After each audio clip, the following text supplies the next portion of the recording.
Good afternoon, everybody, and welcome to the Beyond Training page. Welcome this afternoon as well to Brian Mayne. Thank you. Brian's somebody who's I've recently done a lot of training with and gotten to know quite well over the last year or so.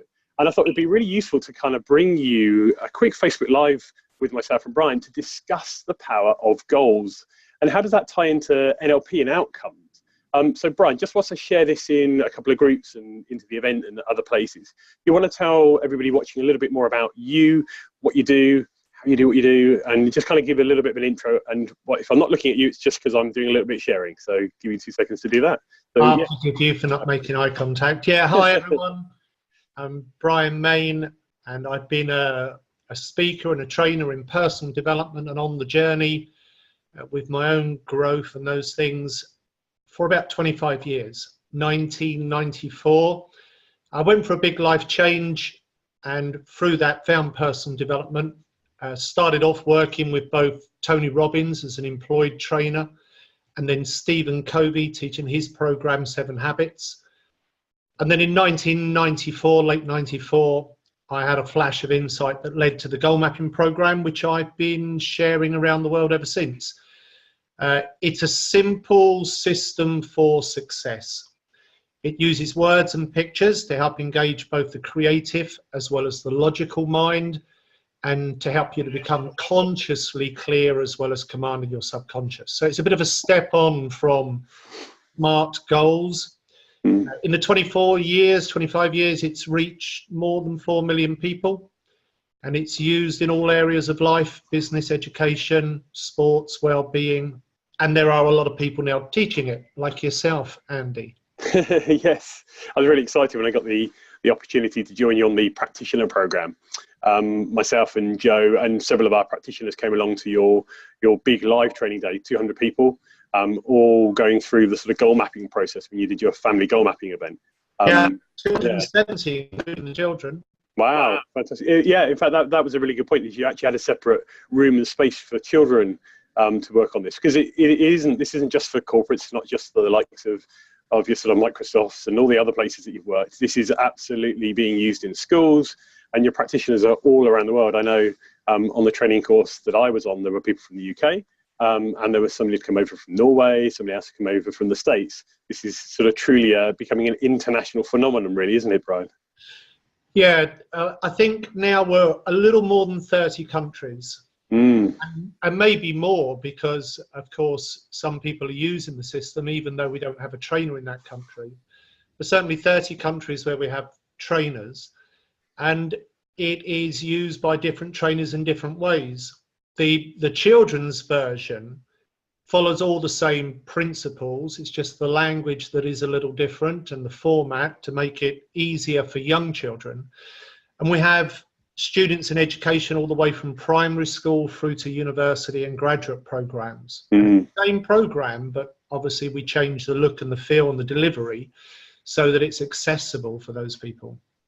I think that's the key point, really, is about that accessibility, because the concepts behind the way that you present goal mapping around the unconscious being like this magic genie, that where if you ask it a wish, if you gave it a little bit of, what would you like to have, if you could wish for anything in the world, what would those goals and those outcomes be? That's such an accessible metaphor, to use, I guess, the NLP way of describing it, that allows it to be something that's truly accessible by adults all the way through to children. I guess kind of sort of pulling this back from an NLP perspective, because obviously that's what Joe and I are teaching and doing. And you have a background in NLP yourself, don't you? Something you studied. And you know about outcomes and the sort of SMART outcome setting and acting as if you've got it, and all of those things that we do in NLP that can really take something beyond just being a sort of bit of a consciously logical, in 12 months' time, I would like to run a marathon. Yeah. Now, NLP takes that a little bit further. It talks about what it'd be like when you're crossed the line, what you'd be seeing, hearing, feeling, smelling, tasting, all of those things. How does goal mapping then evolve that even further? What's goal mapping doing at a kind of neurological level, I guess? At a neurological level, and there's a whole section in the workshop on this, is that it's helping to form the brain cell connections that, as they become established, create beliefs, and those beliefs become ongoing, constant commands to our subconscious. If you look in the books, even from the best speakers on goal setting, back in the 80s, people like Zig Ziglar, Jim Rohn, even Tony Robbins, so from the 80s, the 90s, all up to 2000, what all of the goal setting experts recommend is repetition. Write out the words and rewrite them and do it 100 times a day and all that stuff, because the reason why they recommended that is the words are important, but they have a limited impact on the subconscious mind, which works like our autopilot, or as you mentioned, the central analogy for children is the magical genie. And the thing to understand about your subconscious is it really responds much more to imagery. And this is why visualization works, and of course has been used now many years with athletes. In recent years, dream boards and vision boards have become popular because the imagery really helps to command the subconscious. The limitation very often when people are creating a dream board is they have no words. And while the brain's very complex and both sides of the brain can do all the different things, we do all think in words and pictures. It tends to be more the left brain logical that thinks in the words, and right brain spatial awareness, it's more pictures, and it's a combination of the two that's important. And that's what makes goal mapping effective, and it's why it's reached a lot of people, because there hasn't been a big marketing campaign or sales drive or any of those things. It has spread even to my biggest clients like Microsoft through word of mouth recommendation.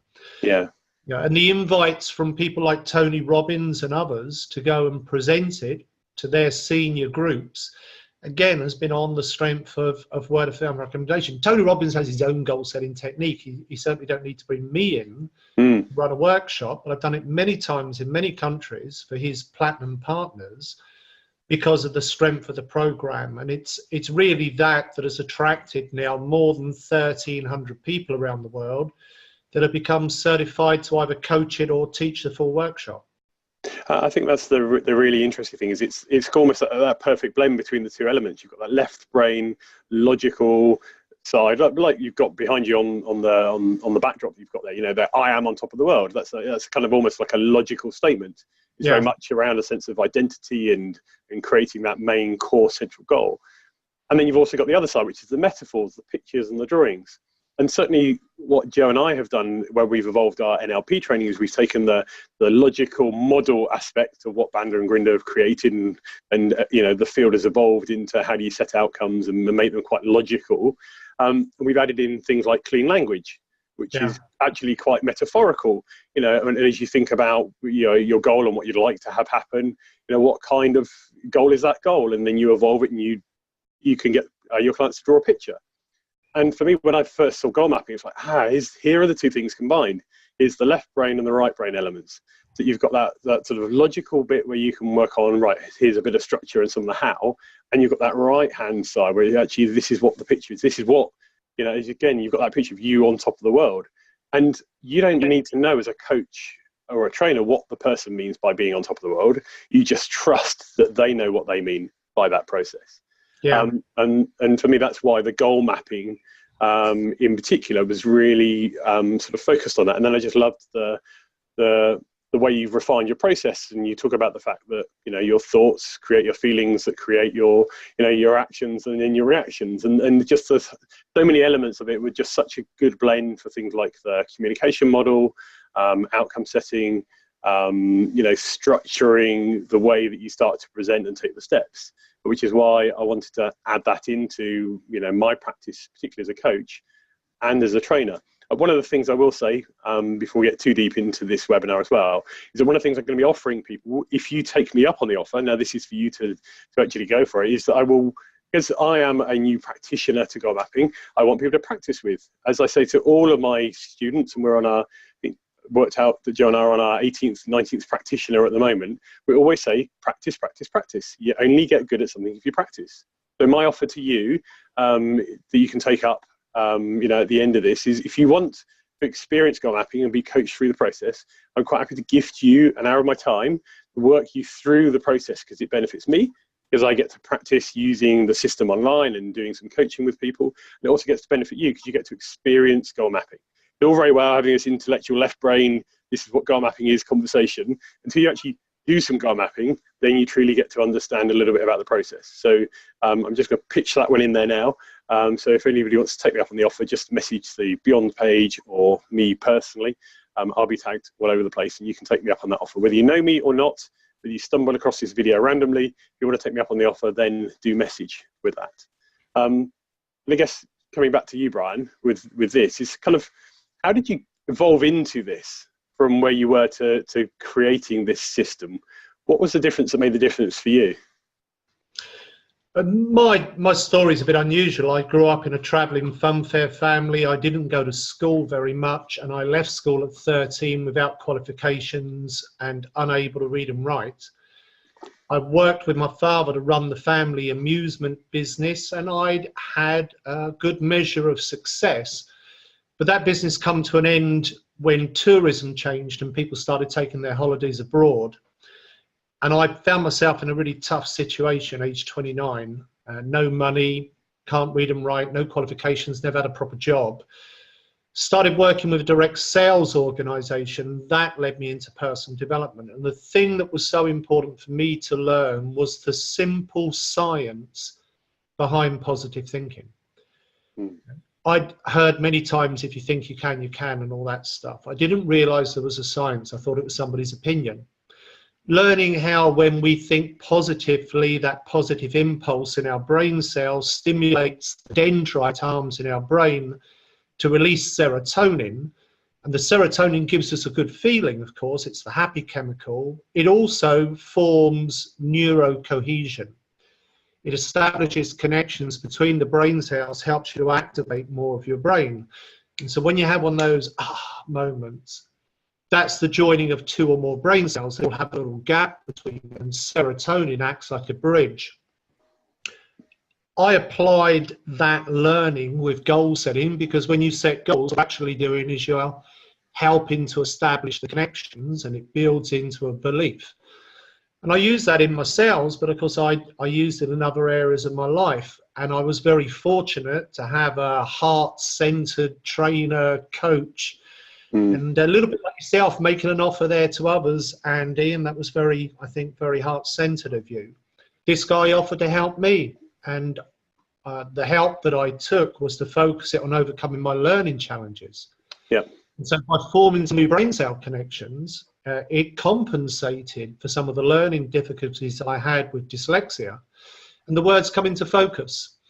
And I just become fascinated in personal development, and I used it in my life, improved, and people wanted to know how, and so I started making presentations, and then got recommended into work as a trainer for Tony Robbins. And it was a big break for me, and then Stephen Covey. The question that was always in my mind is, why are we not teaching this simple brain science of positive thinking and effective goal setting to our children as standard in schools? That was my big motivation. So many people told me I wish I'd had it when I was younger. Yeah. So I started to think deeply about, well, what's the best way to set goals? Because there's a right way and there's a wrong way. And if we don't set the goal correctly, we probably won't achieve it. That leads us into the limiting belief we can't do it, when maybe we could, but we need to set it in a way that really connects to our subconscious, and our subconscious then works with us to help us make the journey. And I'd only read books on goal setting for a year or more, looking for the answers. And I was in the fortunate position of being able to speak to a lot of top trainers around the world. Yeah. And then one day, driving my car late at night, I had the flash that was goal mapping. And I thought connection happened. Yeah, thought the whole thing complete. Took me some months to work it out. And I thought program for kids in school.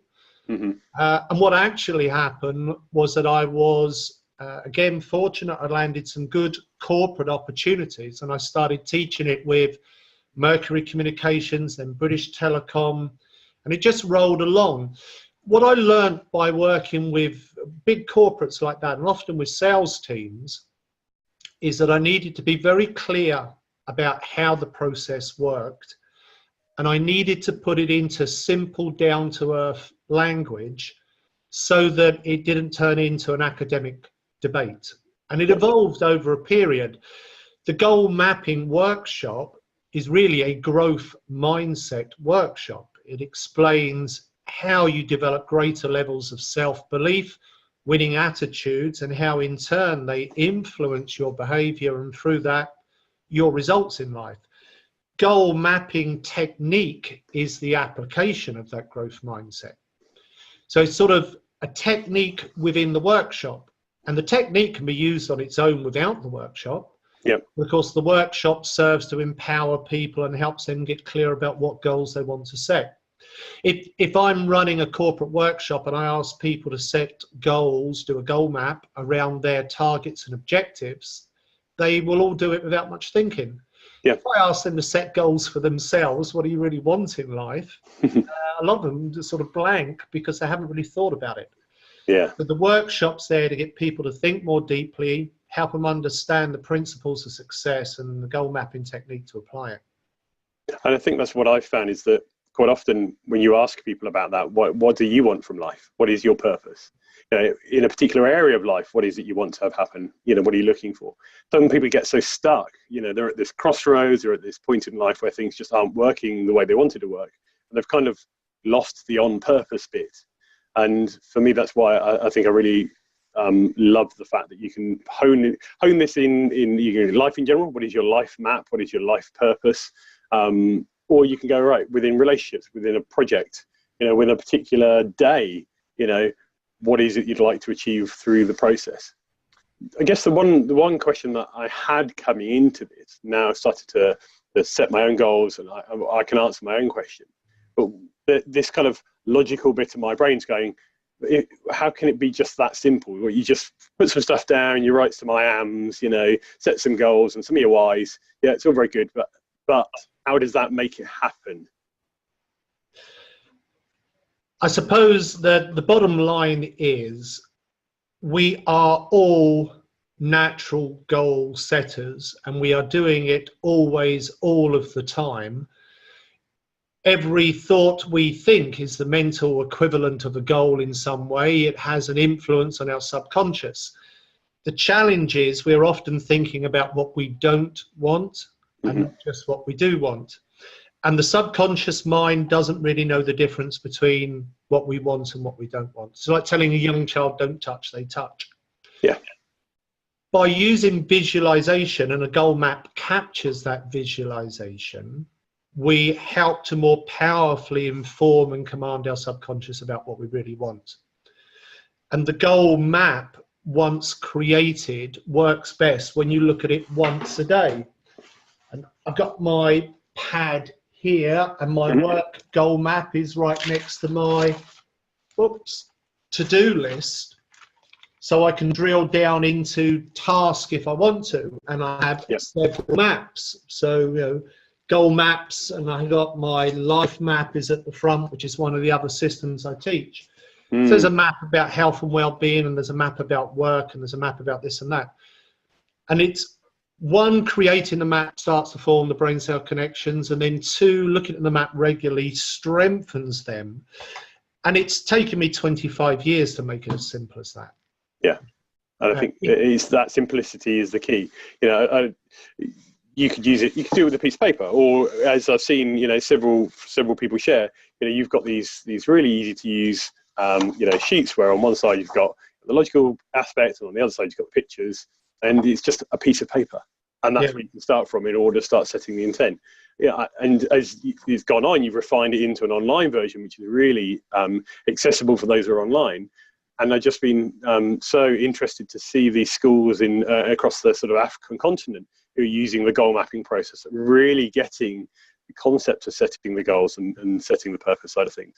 So it can be everything. You've not made it inaccessible through technology. You've made technology another way to access it. And I think that's what's been so good. With the online program to get it right. Yes. And it's it was a surprise for me that it's working as well as it is. And I don't mean that about the technology. I thought that it was really important that people draw the pictures to form the brain cell connections. And the medium isn't important at all. A family photo is more powerful than a drawing because you have a strong brain association to the imagery. Yeah.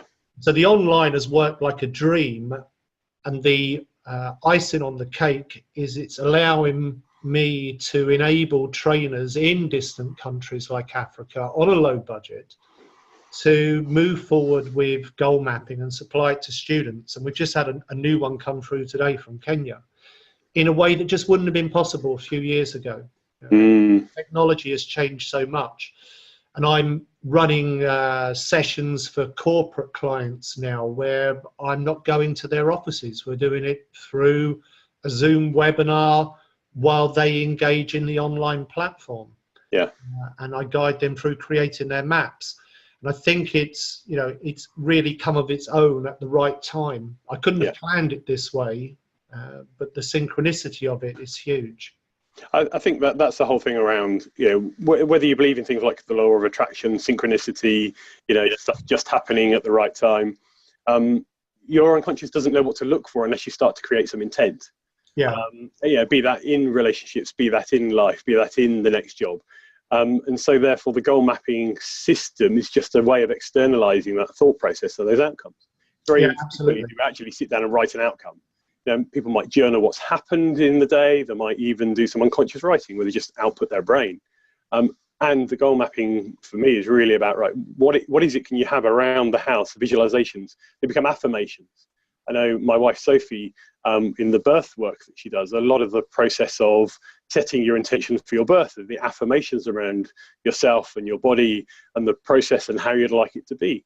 And people can be really cynical about that concept of setting a goal and setting an outcome. And why the hell not? Why not set what you want rather than what you don't want? Yeah, what you don't want is everything that isn't what you want. So therefore, that's always much bigger to think of, and yet that's what we end up doing. And I think that's just so interesting about this whole thing around setting the sail, you know, setting the destination on the unconscious mind, and maybe being a bit less concerned about the how it gets there, just recognizing that it will know the best way to get there when it finds it. If you look at the brightest people that have ever lived, they have this balance between creative mind, logical mind. We use the term right brain, left brain. One of the best examples, Leonardo da Vinci. Equally brilliant with works of art such as the Mona Lisa, equally brilliant with his technical mind. He was a man that invented technical drawing and inventions hundreds of years ahead of their time. That principle holds true for all of us, and it certainly holds true with setting intentions. If you write the goal or the intention down, it does some good. If you write it down in the form of an affirmation, it's much more powerful. If you then speak it out loud, you increase the power. If you visualize it while you're speaking it, it's more powerful again. If you capture that visualization in imagery, as well as having the words, and as you look at the picture, say the words, get the feeling, then you are really influencing. And whether you believe in the law of attraction or not, this is the process that's been tried and tested and proven with athletes to help them give their best performance. And of course, all of us want to give our best performance, whether that's on that family day out, it's a work situation, presentation, interview. And so the map really supports people in moving towards their intentions. And as you know, with NLP, we get what we look for a little bit. One of the main reasons why goal setting works is that it programs your reticular activating system to help you to spot those opportunities, to take a step towards your desires, rather than it just passing you by because you weren't looking for it. Yeah. And I think once you've got the intention, then your subconscious helps you to notice some of those opportunities that come along created by change that are steps towards that intention. The how of it starts to formulate. Yeah, I think that whole thing around that reticular activating system, all the stuff it's been deleting, previously been there, it just wasn't important to it at that point, where I hadn't realized it needed to absorb that information. We always talk about this, one of the first set of filters within the communication model, that deletions, distortions, and generalizations. That whole, just blanking out all those things that maybe the universe has been presenting you with because it wasn't the right time for them then. So yeah, so interesting. And so the system's evolved. So you started off with goal mapping. And I know that in a couple of weekends' time, you've got an action mapping workshop. What's the difference between goal mapping and how's it kind of evolved on since then? I've got 3 core mapping systems. Goal mapping, as you have already said, is focused around intention. And then the next system on is called life mapping, and that's focused on developing winning attitudes and ways of being. Action mapping is more about the physical and how you change habit patterns, how you develop effective habits, use your physiology, anchoring. I do arrow breaking on the action mapping workshop, and people create an action map, which is about them having habit patterns that support them in moving towards their intentions and achieving their goals. So all the systems tie together. Goal mapping is really focused around the mental and thought, life mapping around the emotional and attitude, action mapping around the physical and behavior.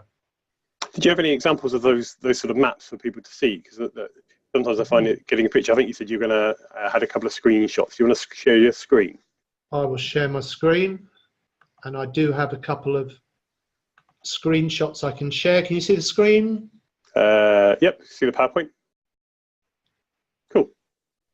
So just to keep it really simple, we are each a combination of thought and feeling and action or behavior. Repeated thoughts that we accept as true become our beliefs. Repeated feelings solidify into attitudes. Repeated actions form our physical habit patterns, which in turn shape our self, who we are as a person, quality of character. And through these elements, we influence life around us. Goal mapping focused on the mental with thoughts, life mapping, the emotional with attitudes, action mapping with the physical, and then my sort of high-end, more spiritual work, self-mapping, which is about becoming your true self. By using all the systems, you bring yourself into balance. So by working on our beliefs, by working on our attitudes, by working on our actions, it helps us to be at our best and to be whole so that we're balanced in ourselves. So here's a goal map, 7 elements. We've got a main goal in the center, and then we've got other goals at either side. These can all be from different areas of our life, or as you have pointed out, they can be just focused on a single project. I've just come off a coaching session, guiding somebody into creating a goal map for a new book they're writing. At the top, again, always in words and pictures. So at the top with the words, we've got the reasons why you want to achieve the goals, and then the corresponding imagery. The imagery doesn't need to be a work of art. It can be a very simple drawing, and it still works to help stimulate the brain cell connection. And then we have a timeline, a start date, achievement date, and then on the right-hand side with the words, we've got how. So just the simple actions we're going to engage in, like arranging time, maybe signing on for a new qualification, making a monthly investment. And then on the left-hand side, we've got who. And always this mirror image with the words and pictures. Life mapping, same principle, originally stemming, of course, from accelerated learning, whole brain activation, and a lot of NLP work. And so words and pictures, but this time the focus is on developing yourself as a person, mentally, emotionally, physically, financially, socially, spiritually. So a series of affirmations starting in the center with a prime purpose of you being your best. And then what does it look like to be your best mentally? What does it look like to be your best emotionally, etc.? So you map it out, again, words and pictures. And then with the action map, this action map is about changing routines. So on this example, it's changing the routine from being lazy to being active with regular exercise and the thoughts, feelings, and physiology that support that. So interesting, isn't it? Just making sure you've got all those different elements in place. And that whole thing around the way you're focusing, what your beliefs are, the attitude that you then take, and then what you do with your physiology. does allow you to just kind of keep setting that intent in mind, and then taking action from it.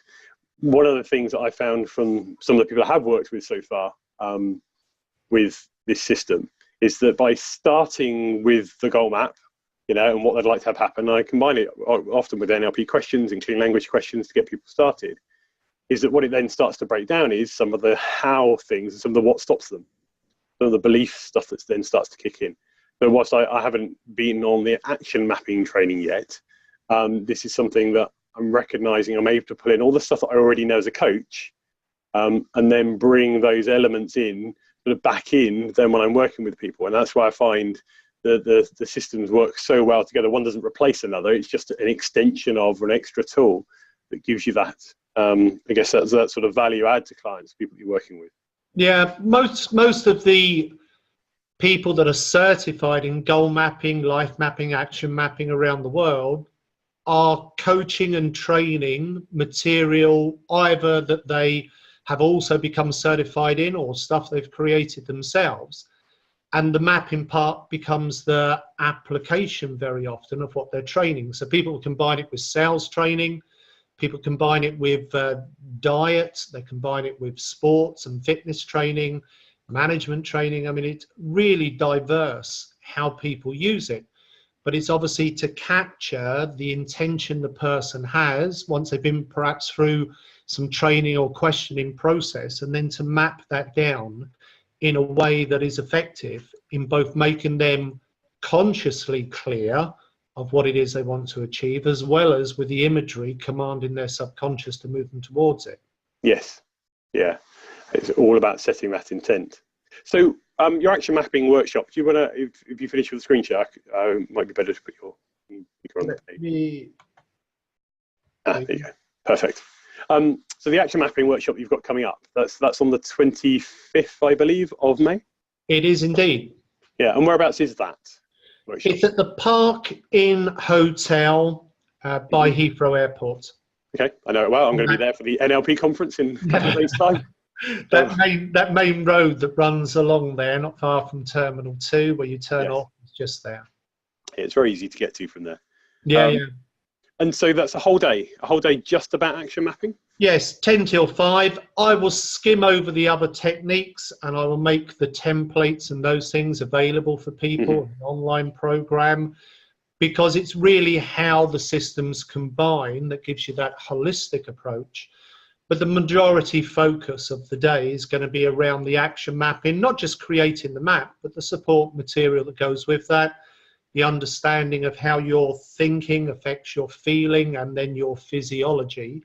Yeah. And to give people an experience of breaking through by doing an arrow break. Have you ever done an arrow break? I haven't done an arrow break. No, I've done a board break. I have an arrow here. I have seen it done. I haven't done an arrow break myself. Yep. So they're real archery arrows, and I get people to put them between their hands and give it a push, and it okay. it can be quite painful. Yeah, so you do. I've seen people do it against that area. Yes. Oh, we are going to do okay. it against this area. Yeah. But I get people to put it through their hands first, so they can okay. feel the reality of it. That it's not some trick arrow that's just going to like snap. It's that thing about that focus, and creating that view of the end in mind and what you want to happen. Yeah. And I'm glad it's a very interactive sort of workshop from that perspective. But when people come for the day and they do some action mapping, they have the experience, they do the arrow breaking, what will they leave being able to do? If they're a practitioner or a master practitioner, they've done their training, how can they utilize it? What's next for them from there? They can utilize any of the aspects into their training. They go away with the ability to create more maps and work on other things they might want to change for themselves, as well as the templates to do the goal map or the life map and to use the online version. And then we have a certification program with all of the systems. If people just want to do the coach level, then we have an online certification. It is live and one-to-one. It's not just video based. Yeah. but it can be done online so that people can access it wherever they are. And then at the high level, which you have done, the full practitioner, we have a physical workshop on that. And I run that twice a year in the UK, March and October. Fantastic. Okay.